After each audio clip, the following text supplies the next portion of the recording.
couple of months I didn't speak in my office. I did. That's when I realized it's not like I can change anything. I need to the only way to get out is to get out of it. I think is we're building a society which is kind of a burnout highway. Different people. For some people, earning money irrespective of whatever they're doing, that is a purpose. I Like can relate this to guy who was working at 3 a.m. He has a six pack. Purpose and provision. So that's what I've done in the last 2 years. I've separated that out. It's either engineering or you can get out of the house. Very Bollywood scene. Yes. Hi, welcome to Wide World View, where we build emotionally sustainable careers through personal and social insight. The Wide World View podcast brings you relatable journeys of people who fought relatable fights and built alternate paths towards emotional sustainability. Today we're going to speak to Aditya, who quit as a VP at a big investment bank and is now living an emotionally sustainable life. So hope you enjoy the episode. Hi Aditya. Hello everyone. Today we have Aditya with us, Aditya Puri. A recently good friend of mine. We met very recently but we've kind of heard of each other probably through common friends for a long time. Adi spent over a decade in banking, and he's now building a very different alternate sort of life. So we'll get into all of that. But firstly, thank you so much for joining us on the Wide World View podcast. I'm Anmol Diddan. In my past life, I used to be a behavioral researcher with Google. In my current life, which has been over the last couple of years or so, I'm an author, investor, entrepreneur, and I have a mission of helping people build emotionally sustainable careers. I have a book coming out in November called Burnout Highway, which tackles the awareness behind the increasingly common experience of burnout. So Aditya is also here to take us through some of his journey with relation to burnout, corporate world, life paths, and all of that. So really excited about doing this. And thank you so much again for joining us. I'll let Adi introduce himself a little bit. Why don't you tell us a little bit more about where you're from, your past paths, what you're up to now? Sure. Thanks, Anmol. And before I get into speaking about myself, which I can go on for hours, I would first like to acknowledge the fact that you've taken this step, and I appreciate it because it's something which not a lot of people acknowledge, let alone even talk about. So really appreciate you actually coming forward and writing about it and trying to normalize it. And just you sitting here means the world to me. Thank you. Because it's people like you who are the fuel for some of that insight. So. Thank you. So coming back to me, my name is Aditya Puri. I was born and brought up in New Delhi, India. I followed the traditional path that has always been defined for people. I graduated high school, did my undergrad in engineering. Right after engineering, went to a B school amongst the top 10 in India. IIMs. I went to IIFT. Oh, nice. Yeah, nice. in Delhi. Yeah. And then right after IIFT, I got placed into one of the largest investment banks. I started my career in Bangalore. I was there for a couple of years, after which they moved me here to New York in 2016, and I worked essentially for almost 8 years in the New York office. At my latest level, I was vice president in the M&A group. Wow, that's really cool. You talked, like we know, through our personal experiences, we've had our bouts with, burnout or just a general state of exhaustion or jadedness. So why don't you tell us a little bit about your journey, with burnout in general and how that framed maybe, some of the last few years or your corporate experience in general? Sure. So as I said, on paper, it looked like everything was going right? Like my parents were very proud of me. Society in general tended to view me as a successful person. but inside I've always felt very hollow.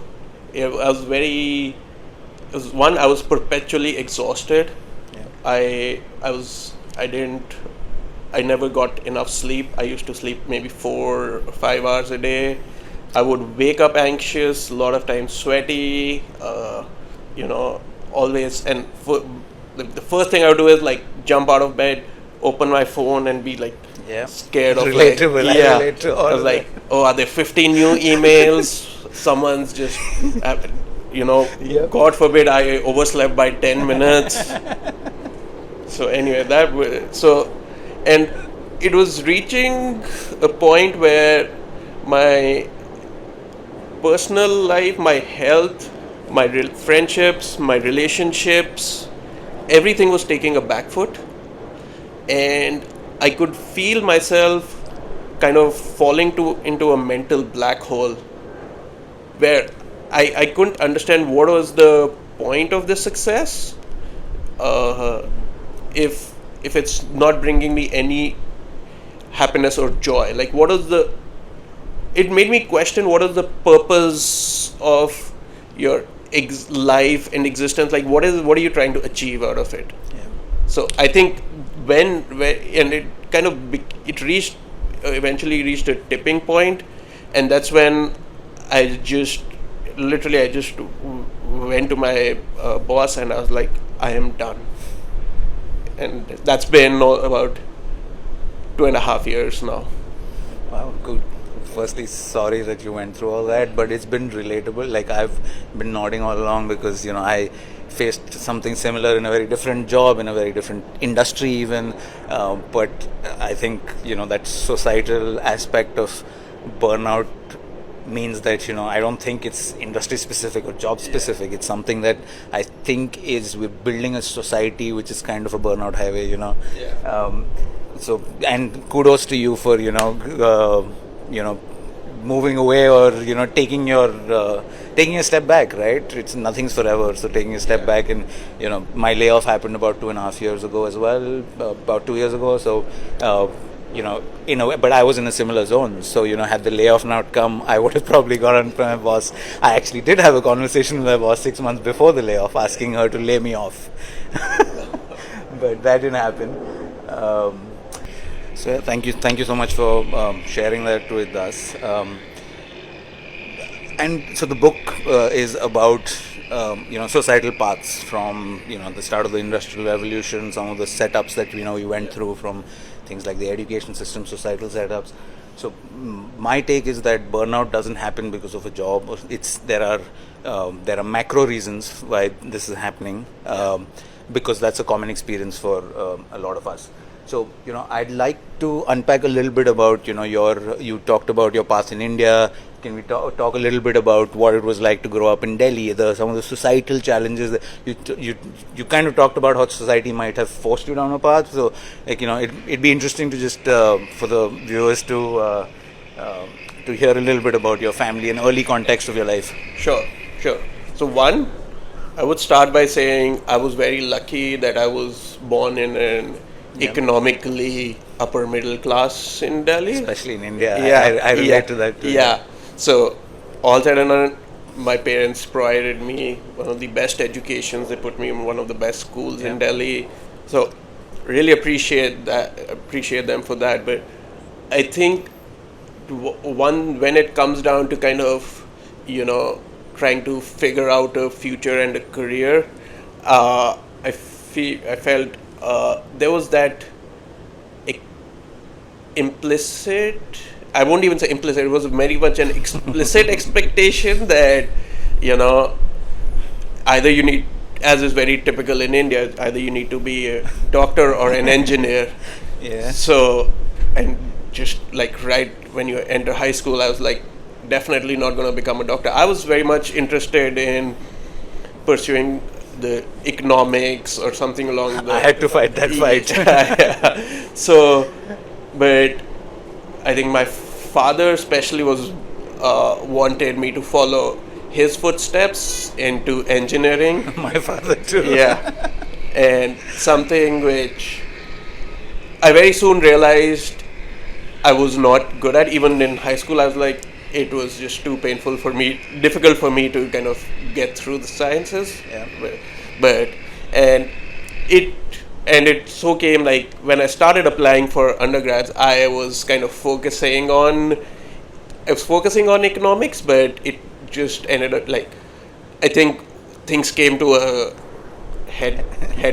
things like heads butted at the point, and I think he kind of laid down the laws to say like it's either engineering or you can get out of the house. so I think Very Bollywood scene. yes, I was like, I actually felt, I'm like, oh, is this a TV soap opera? I felt the camera come to me thrice. But anyway, but at that point, I didn't know how the world works or whatever. I was just a kid, so I'm like, my dad has seen the world, and he knows much better, so let's follow that. And I think so. As soon as I got into engineering, I kind of started falling down the hole. I think I was always like amongst the top 5 students in my class, and like 90% whatever. So I thought I was academically fairly inclined, but in engineering, I just went first. It went like I was middle of the pack, and towards second and third year, boom, right? I was basically like 5 point someone in when to date, I think my biggest achievement has been to finish my engineering in 4 years, because I was very sure I was gonna like miss a year and be fifth year. I'm like, it wasn't about getting into banking or school or whatever. The biggest achievement was finishing engineering in 4 years, and I think at that point is when I started having some trust issues with my father at that point. So I think something I talk about in the book is this lack of connection we've accepted as the new normal, whether it's with work, whether it's with people around us, because we don't talk to strangers as much. This is just a general lack of connection. I think that there's a thread between because also there's not as much to solve. Like mass job creation has meant that a lot of jobs for the individual are menial and button pushing and your cog in the wheel. Correct, cog in the wheel.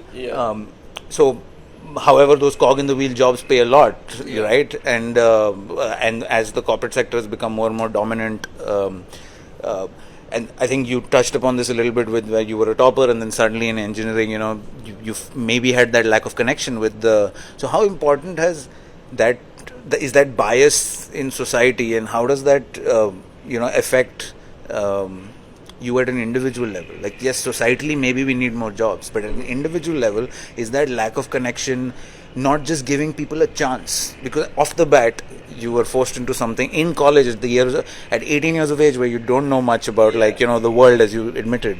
So how has that played out in your life in terms of that sense of not having a connection with what you're doing, whether it's in the moment or big picture? So as you said, the way I would put it is, even a lot of the my job in investment banking is supposedly one of the best, right? Highest paying. My job at Google was the same. You hear stories about thousands of people applying to Google, or like investment banking for one role, and so whereas, but if you actually think about it, I never felt that I was actually making a positive impact, having a positive impact on the world. Like I was on paper, like running numbers, working on Excel, PowerPoint, but I couldn't understand what were the tangible benefits of the role. And fine, the money and everything will keep you going for a couple of years, but after a point, you just realize what is you feel that there's a lack of purpose in your life. Like, for some people, again, it can be different for different people. For some people, earning money irrespective of whatever they're doing, that is a purpose. Correct. Great for them. Those Yep. people do phenomenally well in the corporate world. But and again, that is they have found their calling, right? Yeah. I saw a lot of those people, but I just couldn't connect or relate to them. Okay. So your connection, so that connection with the impact. Say, yeah, if you were sending rockets up to space, there would be a deep sense of connection, right? Yeah. And yes, as you said, everyone. I think society should help people explore that early, right? Had you explored this early, or put your foot down, or you might have had. Like I chose economics. I studied economics. I had the similar thing, but I fought against my father and went towards that side. However, I ended up burnt out too, right? Like I thought I wanted to be a statistician or join NSSO back home, which is the BLS of India. But then I got into Google right out of campus, and you know there was a whole tangent that I had never imagined that happened. The thing is, then you're like, the rewards are so high that the risk Correct. is not. And for a while, and as you said, like money is very important, but after a certain amount of money, it's about $120,000 a year apparently, where fear kicks in a lot more, and that's where the marginal utility of money starts to decline. So at $500,000 a year, probably again, this is like someone will want more chocolate versus less chocolate, and you know, so some people can want more money versus less money, but I think that's important to explore. You know what you connect with, and how do you like make space for those things in your life, right? And I think that self-introspection is hard in today's society, right? Because society is forcing you down paths. In India, it's engineering, medical. To an extent, in the US, I think work is very conflated with corporate work and having a job here. Like you don't have a job. The number of times I've answered this, like people are exasperated. Like, you don't have a job. Yeah. Yeah, same. You know, like, I'm working for myself, right? And like even your friend, like your closest friends, like they'll be like, they'll just have that exasperated look. What do you do then? Yeah. What is your purpose in life? I'm like, I don't feel like I want to have a purpose in life different from my job, right? Yep. In my opinion, purpose and provision. So that's what I've done in the last 2 years. I've separated my purpose and my provision. What I'm sitting here doing with you, and sorry about the background noises if you're picking up any of the sirens in New York City. So yeah, purpose and provision.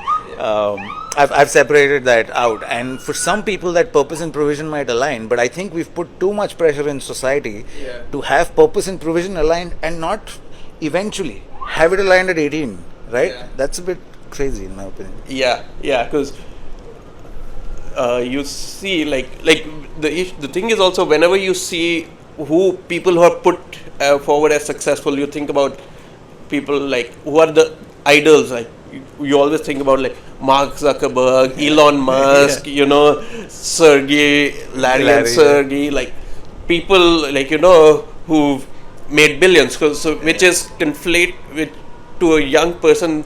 What it conflates is society is valuing the and it is right. We are a consumeristic society, and everything measured with how much you can buy. Yeah. Economic progress, social progress also is linked to that. Like we built that society. Yeah. Sorry. And again, it is needed. And it's worked for like we are living like we're living in this postmodern world. And you need it is needed, but I think you need to figure out what is that line for you, where what do you need versus what you want. So what would you have done? Like think back to that kid in college, or even that early corporate career. What would you have done to maybe set up a bit more, sustainably for your mental health as you went into that? Because I also went into it blind with delusional expectations, and eventually it hit hard when those expectations were not being met over a decade-long period, where it was always like, okay, now there'll be something. There's always that carrot. There's always something like that. In corporate life, early education. Tell us a little bit about what you might have done differently to maybe set up in a more emotionally sustainable manner for your mental health. That's an interesting question. So very candidly, I kind of realized, I think in a couple of years, that while I learned a lot in banking, it is a great place to start because your learning curve is very high, and it also kind of once you've gone once you've kind of been grinded, like for a couple of years, then it kind of you're expected you can manage a lot of the like whatever follows up in your life.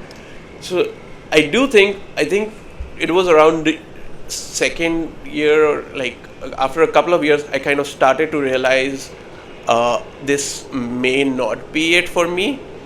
However, that coincided with the timing that I got to kind of move to the US. So Yeah. for me, that was a very critical decision point because,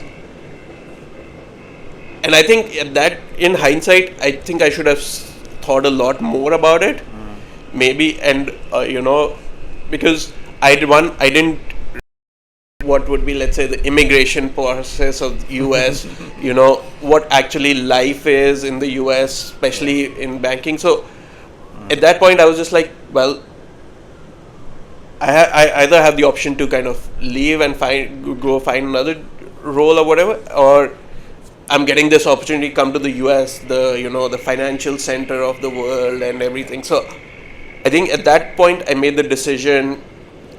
Same as you said, that was the carrot kind of a thing, and I think once I moved here, I think it became same thing. I was like, let's give it some more time while I've been here, and then kind of I'm figuring out life in the US. So gave it a couple of years, and then I kind of fell into that immigration trap, right? Not a trap, but more like Process. a process. It's a huge, long, Yeah. time and effort consuming process. Yeah, so then it became just like I couldn't leave, even though I kind of realized, and the option was then to go back to India, and I think what ends up happening, the more time you spend, the more difficult it becomes. Yep. So I think that's what I was thinking. I'm like, it is. I think if I had to put that pin to that one point of time, I think that was the decision. I think whether for me to come to the US or not. Nice. Tell us a little bit more about, you talked about this whole, challenge as an immigrant and weighing this pros and cons about an existence back home. And I think what's different for our generation of immigrants is that there is as prospects for a highly educated class of Indians, there are prospects that are better off than what our parents faced, and that was more of an economic decision for them. Yeah. However, I don't think that's like, how did you balance out as an immigrant especially, how did you balance out that pressure to economically have a certain status versus and standing in corporate life? So yeah, just tell us a little bit more about especially as an immigrant, how you balance that kind of constant seesaw as an immigrant, right? Yeah. Especially today with India growing and stuff, and what's happening here as well. Yeah, ironically, I have a lot of friends who have actually moved back to Same, India yeah. because they have better economic, if not, I would say equal. Even if it's equal prospects, you have a lot of other benefits of being closer There to are some family. cons as well, obviously, but that's again the balance everyone has to make for themselves, right? Yeah, but to your point, I feel there's that where India is actually reaching that point where people are making that decision of going back versus historically it's just been a one-way kind of flow of people. So I think for me, I think very candidly, I just fell in love with the city. Okay. New York or nowhere. Yes, like it's I even within US, like I wasn't as I said, when I was making the decision to move, it wasn't. I didn't have that childhood fantasy of moving to the US. Neither did I. Yeah, like I was like same. I had a very good, like a socio-economic situation back home with thanks to the family. So for me it wasn't that pressing, but Okay. I think when I moved here, it was one. It hit me. There was a huge culture shock, right? Yeah. It's a very individualistic society. Yeah. So like as like you live like I moved in with the roommate. We barely saw each other. We both worked at Goldman, so both worked in investment banking. Yeah. So and initially the one for a couple of months I didn't speak in my office because I couldn't, a lot of times I couldn't understand the accent. They would speak so fast and I was like I knew my English was good, but suddenly I'm doubting. I'm like, do I sound like a like like an outsider or whatever? And initially it took me some time to kind of like my first year I just felt like that. I felt like that goat who's been thrown into like a cage of lions. Just I need to fend off for Yeah. myself. Yeah. So it was interesting. I think again I learned a lot in that Yeah. 1 year. Yeah. But and I contemplated going back because same thing. I was like, life home was much better, but I was just like I need But to get. it is something that you've had to actively evaluate, right? Yeah. And would you say that that emotional aspect has only become more challenging as there are more opportunities back home, right? Like it's got from a point where I'm doing what's best economically for my family to Yeah. is this even worth it for a lot of people, right? Like because of the opportunities back in economies that are starting to mature. Yeah, yeah. Yeah. I mean, to people who like as of now, if like at this point, whenever someone calls me, let's say from India, who's planning to move here, I do tell them. I think it's again, unless you're getting a phenomenal offer or something, Yeah. it's like in the long run, I think I would. It's not a straightforward yes, you should come. Yeah. It's a very case by case basis. You should evaluate it, and a lot of times I've told people I don't think it makes sense for you to come. Yeah, it's important to evaluate Yeah. what that means, and not just as an immigrant, but why are you doing this path? Because if you're connected to what you're doing, Yeah. everything will seem a bit easier, right? Like Yeah. yeah. All right. Hopefully the rain stays. Yes. There wasn't any in the forecast. All right. I want to talk a little bit more about your, some of the challenges that you face as someone who's been burnt out in the corporate world. You faced what might, the some of the systemic support. You've experienced some of the systemic support in the corporate world. I have to, which has increased, and I think that's a really good step in helping people deal with burnout. But tell us a little bit about like you talked about between like you feeling burnt out, taking some support from the company, to that day when you went to your boss and said I'm done. What was that experience in that period like for you? Did things change at work in terms of some of the work you were doing, or colleagues' mindset towards you, or were there any challenges like that? I would say so. One, I did take a sabbatical, a mental health medical leave of absence is what it's called, for about in 2021, because same like post COVID, Yeah. I was staying alone in a studio, didn't for 6 months, didn't get out, didn't see anyone, and was same with the work that were like it was literally I was just working and sleeping. I was like it was like a golden prison cell. Like I was in a 400 square foot studio.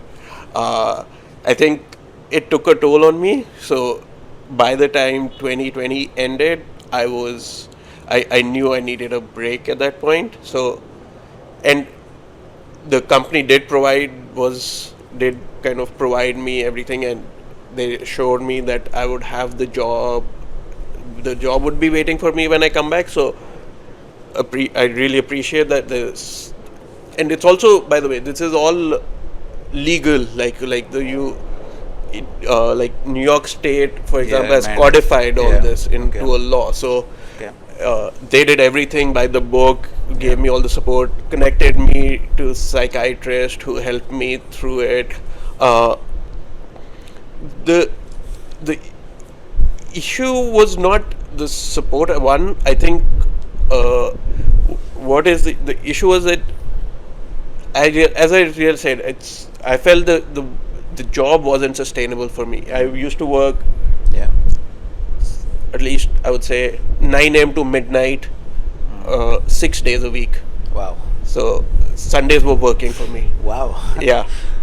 Markets are shut on Sundays. That was the thing. I wasn't on the market side. I think I was on the advisory, the business client advisory side. So still, banks are shut.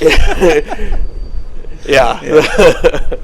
But the clients, anyway, the clients, if there's a huge meeting on Monday, then Sunday you are working always. So anyway, so the issue wasn't. I think it's also, again, I can only speak of banking as an industry and my experience. I don't think there's nothing. I think what separates you in banking, investment banking, is how good of a service, because the product is advisory service, which everyone is doing. Like I can run the same model. Everyone on the street can run the same model, right? How do you differentiate yourself? By providing the best service, fastest turnaround, quickest turnaround. So the intangible. So by default, the industry is structured in a way that you will end up working, like listening to your clients' needs or whatever at any hour of the day and anything, and so that creates the issue of like your mental health will take a back seat. So even if when I came back, I think there needs to be a systemic change. But again, I'm not advocate. I don't know what's the alternative, because so I did. That's when I realized it's not like I can change anything. I need to kind of, the only way to get out is to get out of it. So there's certain things that systemically, can happen, are happening, codified into law. You mentioned that. I want to talk a little bit about, like, at an individual level or at a team level, or people around you. What really helped me through some of these episodes was like a few people who were my immediate colleagues I could really open up to, and I've always been a bit of a vulnerable, emo person. Did you have that sense of vulnerability that you could maybe open up about your exhaustion with a certain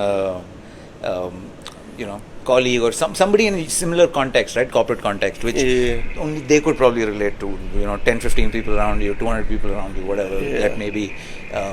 Do you have any take on that? Yes, I had a few people, but it's also, what do you call, as I said, it's a very, I did notice, my wife is in Google, so I've noticed the huge difference in cultures. Let's say when I've met her colleagues or you or your friends, and I've been to the Google office a few times.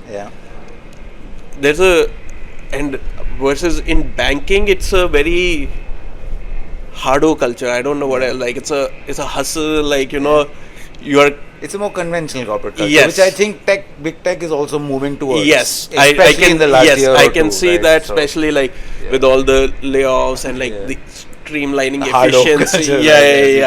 Because that's why. So it is. Your point. There were, even if you would speak to it, and it would just be like you see 10 other people who are in your head you're like, oh, this guy, I worked 15 hours, but this guy's worked 16 hours. Maybe I'm slacking. So and I would be just I would feel so intimidated by the people around me that I'm like, how is this guy, this guy who was working at 3 a.m., he has a 6-pack,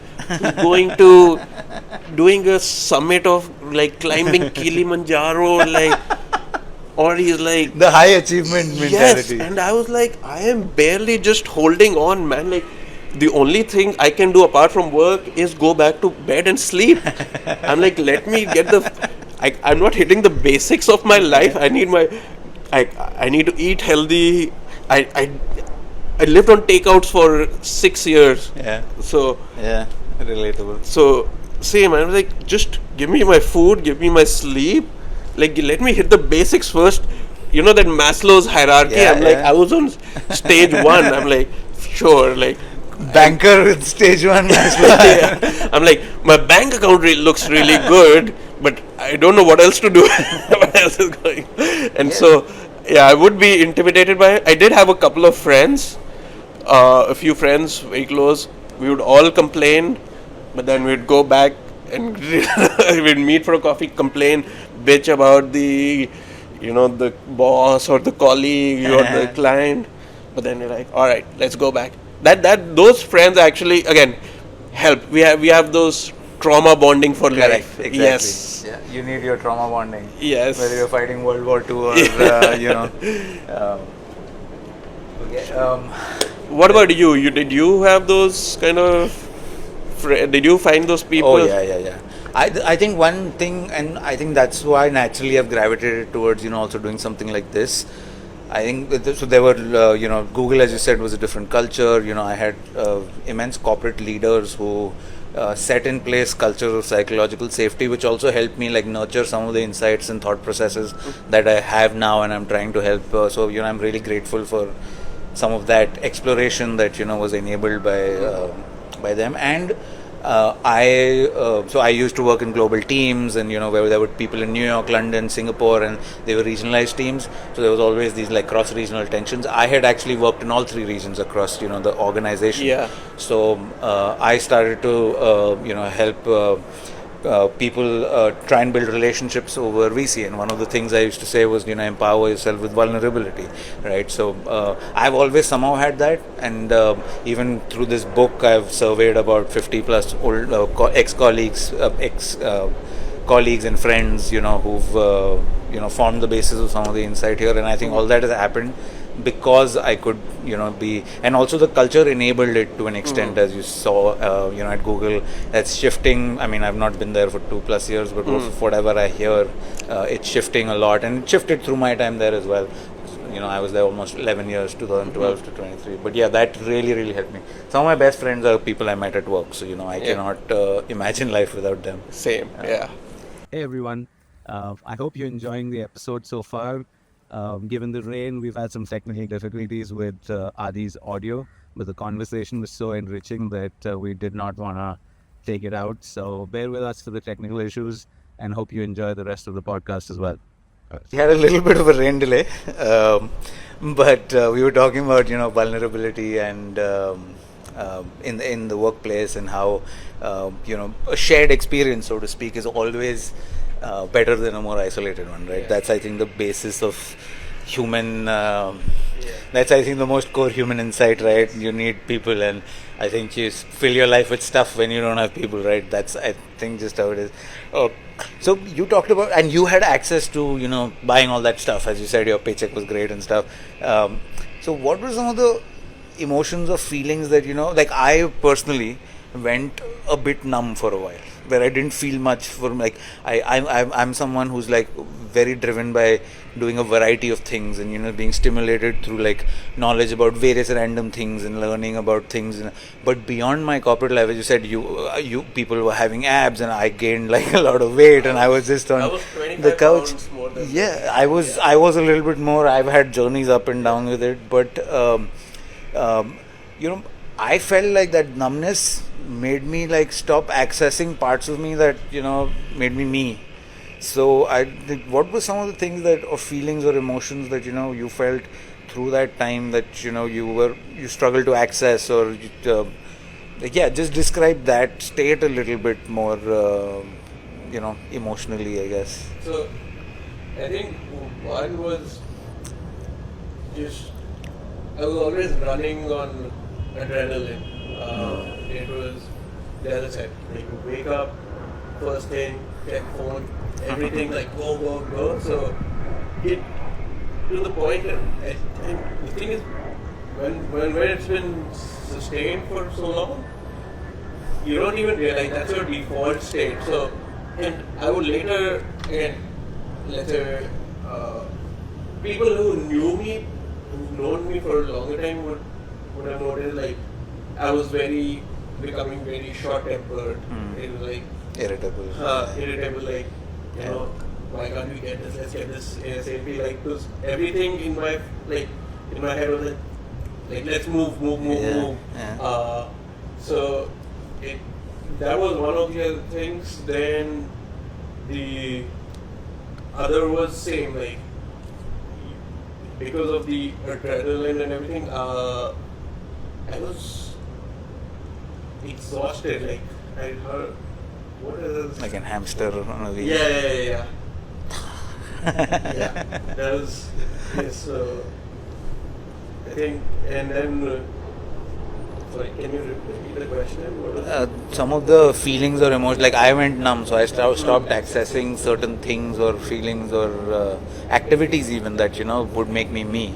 So Yeah. were there certain things that feelings, emotions, activities that you just just Yeah, couldn't so- do as a I think like did you feel like you were building more of a lack of empathy? You were saying that you always go like what, So yeah. the other place where I noticed changed, like it was very difficult for me to have relationships. One was both romantic and even like non-romantic. Like it became difficult for me just because I was always busy to even maintain friendships. Yeah. Especially like I lost touch with a lot of friends. I missed a lot of key life moments of my I missed all my closest friends' weddings. Oh wow. Yeah, but I just Couldn't go work. Yeah, Wow, work that's and immigration both. So yeah. I made and those are kind of the key moments where your friendships get solidified, right? So I felt disconnected from a lot of my friends, Yeah. and even when I would try to, let's say, even from a romantic perspective, it was just maintaining a relationship was an effort. So You didn't have energy for anything else. yeah. And so you would a lot of times when on a lot of first dates where very few would translate into a second or third date because I'm like I can only meet you on Saturday to Saturday. That's it. At 7 p.m. Yeah. Like so, and even when I got into relationships, it had to be with someone who was very accommodating. Yeah. Or busy like you, had a similar life. Yeah. Either you could, but Yeah. I tried that didn't work because we didn't see each other and just fizzled out. Yeah. So I think eventually COVID in a way kind of grounded me and made me sit down and stop my priorities to kind of I need to seriously start contemplating and focusing on finding a relationship, getting into a serious relationship, and I think that's how I went. Kanika, right? Yeah. Tell me a little bit about that process. Like in the book, I talk about something like called the values audit, where I think that's very important for you to constantly evaluate like what are the values that are driving your life, right? Making your values your anchor, so to speak.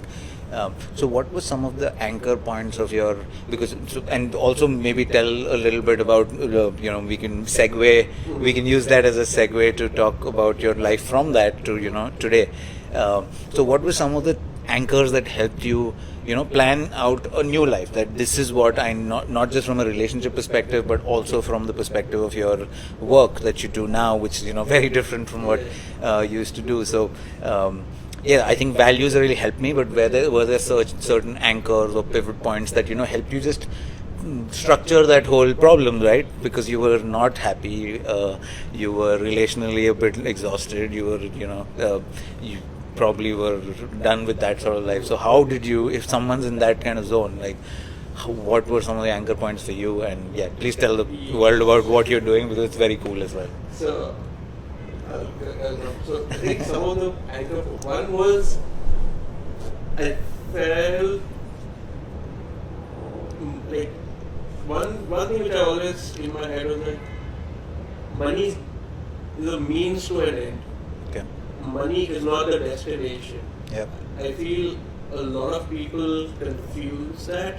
Like when if you go on the street and ask people what is your goal, half of them will at least Money say based. make money, Yeah. which is very. I mean, how like and again, to each their own. They have their economic realities, which I'm not aware of, but for me it wasn't like money. Money is just a means to provide for that life. And when I realized that was not the case, for me I realized that it wasn't going to be the case. Like if I stayed in this role, like the only thing that is the only positive impact of this is money. So and what I would also see is the second part, which I would also kind of relate to this, is a sustainable thing, right? So Yeah. my thing was, fine, I'll do this in my 20s. I did it. I'm like, you pay your dues and everything. Yeah. But as once I hit 30s, I'm like, it's time to want to get married. What I noticed, ironically, was my boss, my skip, people, like everyone was putting in the hours, and so at no point did I feel like You'll be over with this. yes, like Yeah, I looked at the calendars of my bosses and directors, and I was like, I don't want that. Yeah. No. Yeah. 8 meetings a day. If No. anything, my bosses didn't even have Saturdays protected. Oh damn! So- Yeah. Exactly. So it's not like you exit the burnout highway. It just Yeah. keeps getting Yeah. worse and worse, probably, And- because you also lose, as you go higher up, you lose more and more connection with the work as well, right? That's just a Yeah. natural evolution of the corporate setup as it is, right? And what I noticed a lot was a lot of my the partners and the MDs you'd see are a lot of them are on their second or third marriages, which again it's it's kind of like a part of the package at that Yeah. point. So I realized for me at least I want to have a good stable family, prioritize that. And so sustainability in life Was your value or Yes, anchor? So to speak, exactly. right? Yeah. and I think last I would say was the other angle was relationship, same like, Yeah. what we have discussed before. I need to make friendships. I'm a very social person, so having missed that for a long time, I felt like I took time to reconnect with a lot of people. Yeah. I apologized to a lot of people. Yeah. And thankfully, people have been very supportive. Yeah, yeah, I can completely relate to that as well. Yeah, last couple of years have been similar in that context.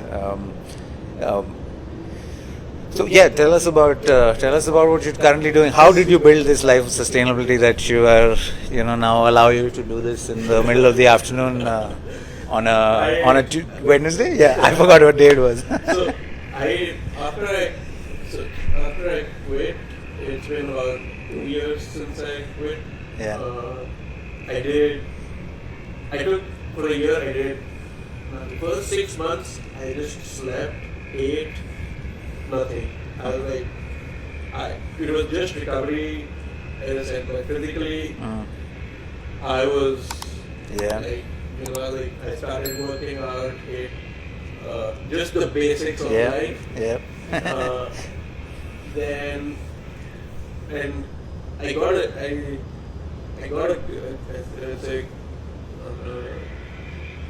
couple of offers to kind of come back, but I was just like, I Yeah. can't do it.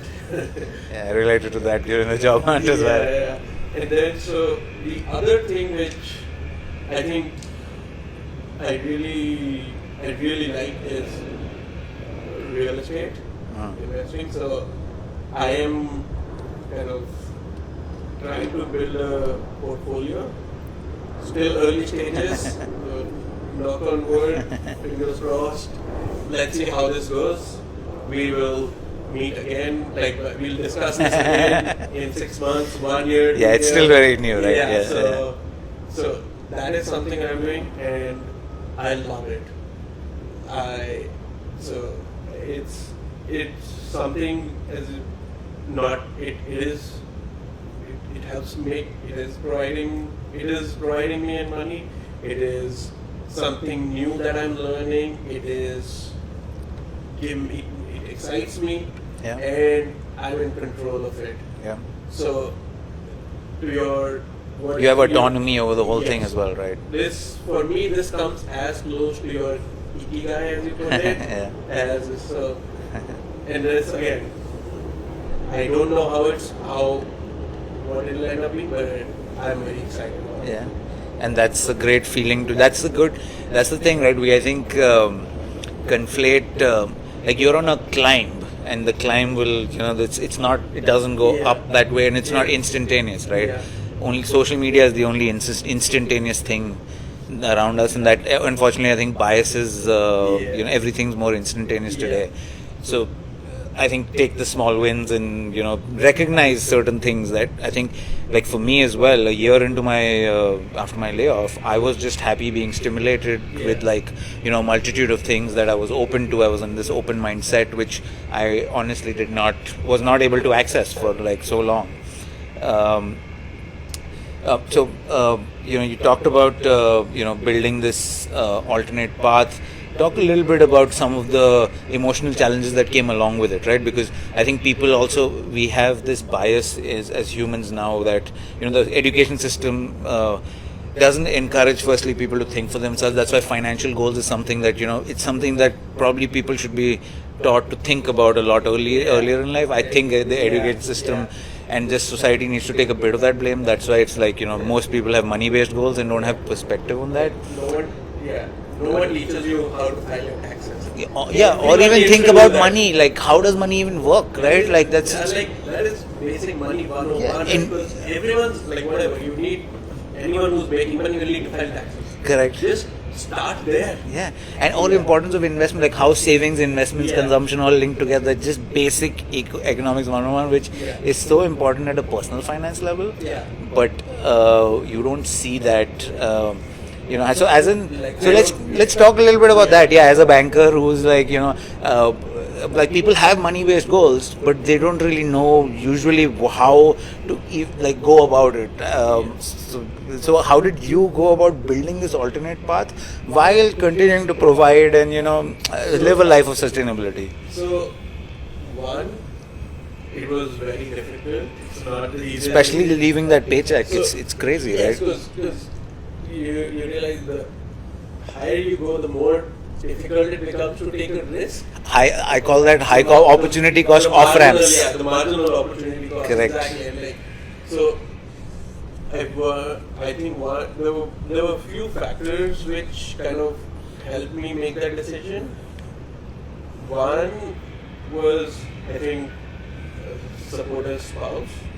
Yeah, that's so important. She, so knock on wood, she's also at Google, so we could afford at least for one of us to take time off. So I think that helped, and whatever savings I had, I'm able to invest that again because she's getting the paycheck. I have that liberty to invest that paycheck. So number one, spousal support. I think a lot of people say that the biggest decision of your life is you're finding a spouse. So I think the second was in terms of timing. I think I had made vice president at the bank, and for me the next kind of carrot was becoming an MD, and that would have been 6 years at least. Yeah. down the line. And I'm like, that carrot is just too far away. Fair enough. I So that reality drove you towards maybe an alternate path, Yeah. in addition to your Yeah. emotional Yeah. aspects of And the same way, I was like, I wanted to do something tangible. Yeah. Like you know, developing a house and like someone's actually gonna live there Yeah. or use, like, you know, it is providing an actual use to society. In the world, right? Yes. My dad builds buildings. He's an engineer in Yeah. construction, and all my work was on slides in the virtual Yes. world, right? Yeah. So there's nothing. Yeah, that is powerful. Yeah. That feeling of having something physical impact, with what we Yes. talked about earlier, Yes. right? Yeah. I mean, the rain's getting a little bit heavier, so I think we'll have to, cut it soon. That's maybe we'll do a part 2 with Adi. But I'd like to, we talked a lot about your from the beginning of your, journey, corporate life. If you were to leave people with, a wide world view, people who are feeling a bit exhausted, jaded, managing transitions, having questions of purpose, what is the one thing you'd like to leave them with, whether it's advice or a thought or anything? So one is, can I do two? Whatever you want. You can do 3, 4, 5. First, The rain might not let you. yes, I'll make it quick. One, if you're starting to feel signs of burnout, anything, it is like try to address it sooner. Like it's the same thing. Like with any physical illness or something, prevention is better than cure. Right? The sooner you realize that something is wrong or it's not working, try to figure out, like, question it. Don't just suppress it. Maybe it can be. Be curious about those Yeah, things. maybe- Don't judge them too yeah. much. May not be burnout. It may just be like a momentary.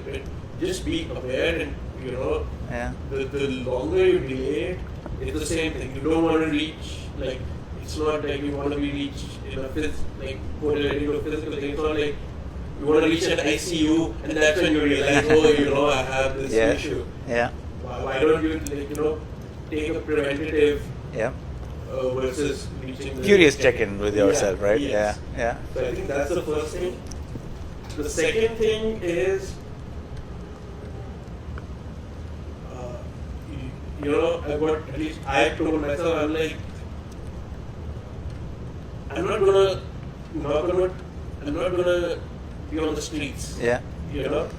Taking Solve your basic needs Yeah, first, right? yes, Yep. That's exactly, very like- important. like- Yep. All that, I was like, I did it for 10 years, so that at least, Same. Yeah. there's that, establish that base at Yep. least. Yep. And then, I think at least put some more effort in your 20s, that's fine. All that will count in your experience Yeah. on it. But once you have that basic level, be willing to take risks. Yeah. Because in life, I feel you'll always end up thinking that Yep. what you didn't do, Yep. I wish I had done that. Correct. Very few are like, why did I do it? Yeah. So if I can summarize, build a base and then take risks, right? Yeah. And yes, you do need a certain level of financial viability for that for those risks to happen. So wherever that, and I think investments is a basic there. I wish we could talk more, but I think New York City's rain is not letting us is not gonna let us continue this conversation, unfortunately. If you're listening to us on Spotify or something and are not on YouTube, we're doing this outside, so we're caught in a little bit of a rain. But thank you so much, Adi, for doing this. This was a very enriching conversation, and I've learned so much more about you as well. And so for everyone, Burnout Highway is the book, Wide World View is this podcast. You can check out more on wideworldview.com. I related a lot to it. So if you're feeling that, I think it'll help you clarify a lot of the thoughts that are coming into your mind. And I work with people one-on-one as well to help you through practical realities of burnout. So you can always reach out through wideworldview.com. But thank you again, Adi. Pleasure doing this. Thanks again, man. We hope you enjoyed the episode. If you did, please consider liking, subscribing, following, all of that. And check out our next episode and join our community at wideworldview.com.